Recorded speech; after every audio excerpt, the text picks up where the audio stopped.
তুমুল জনপ্রিয়তা পেয়েছে সৌদির নারী ব্যান্ড সিরা। বিশ্বজুড়ে প্রশংসিত হচ্ছে এই ব্যান্ডের গায়িকারা।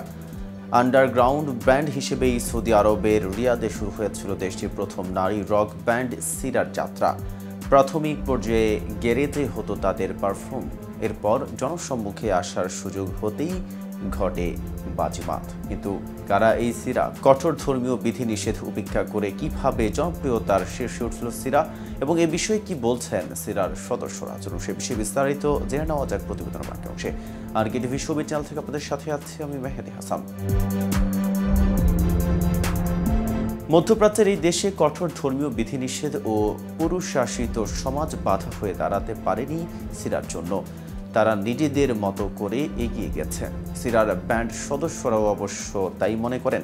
তাদের ভাষ্য, সৌদির এমন বিধির মাঝে ব্যান্ড সিরা নারী শিল্পীদের জন্য অনুপ্রেরণা।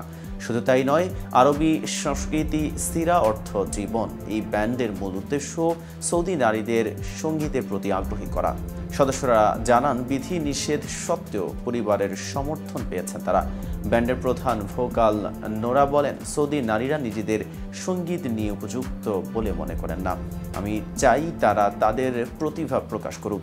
পশ্চিমা ও আরব সংস্কৃতির আদলে গড়ে ওঠে ব্যান্ড সিরা। অসাধারণ গানের লাইন আর রক আরব মিশ্রণে অতীতে আগে দেখা যায়নি, ফলে তাদের গানগুলোতে রয়েছে আলাদা ভাইব, যা দিনে দিনে জনপ্রিয়তা বাড়িয়ে তুলছে শ্রোতাদের মাঝে। এ প্রসঙ্গে নোরা বলেন, রক মিউজিক নিয়ে অনেকেরই ভুল ধারণা আছে।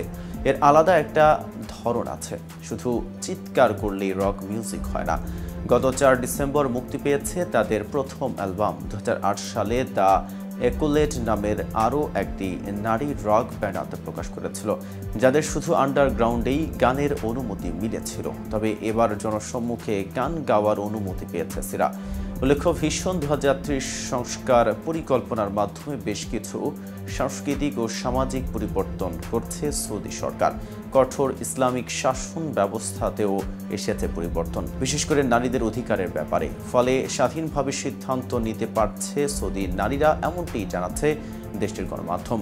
এদিকে সম্প্রতি বারাণসীতে শো করতে গিয়েছেন বলিউডের জনপ্রিয় সঙ্গীত শিল্পী মোনালি ঠাকুর, কিন্তু আয়োজকদের চরম অব্যবস্থাপনায় মাঝপথেই কনসার্ট থামিয়ে বেরিয়ে আসেন তিনি। এরপর আয়োজকদের দায়িত্ব জ্ঞানহীন বলে ক্ষোভ প্রকাশ করেন এই গায়ক।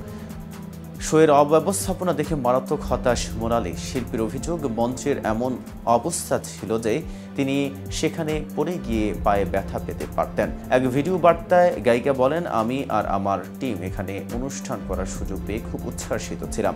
আয়োজনের কথা ছেড়েই দিলাম, কি অবস্থা এখানে, এর জন্য আয়োজকরাই দায়ী। অনেকবার বলেছিলাম আমার পায়ে চোট লাগতে পারে। আমার সঙ্গে যে নৃত্যশিল্পীরা এসেছিলেন তারাও আমাকে শান্ত করার চেষ্টা করেছেন অনেকবার, কিন্তু এমন চূড়ান্ত অব্যবস্থাপনার মধ্যে শো করা খুব মুশকিল। এরপর মোনালি বলেন, আমি আপনাদের সকলের কাছে ক্ষমা চেয়ে নিচ্ছি শো বন্ধ করার জন্য। আমি আবার আসবো, আশা করি তখন আপনাদেরকে ভালো একটা অনুষ্ঠান উপহার দিতে পারবো। আমাদের ক্ষমা করবেন। ভিডিওটি সম্পর্কে আপনাদের কোনো মতামত থাকলে জানতে পারেন কমেন্ট বক্সের সাথে। নিয়মিত শোবিজ আপডেট পেতে টিভি শোবিজের সাথে।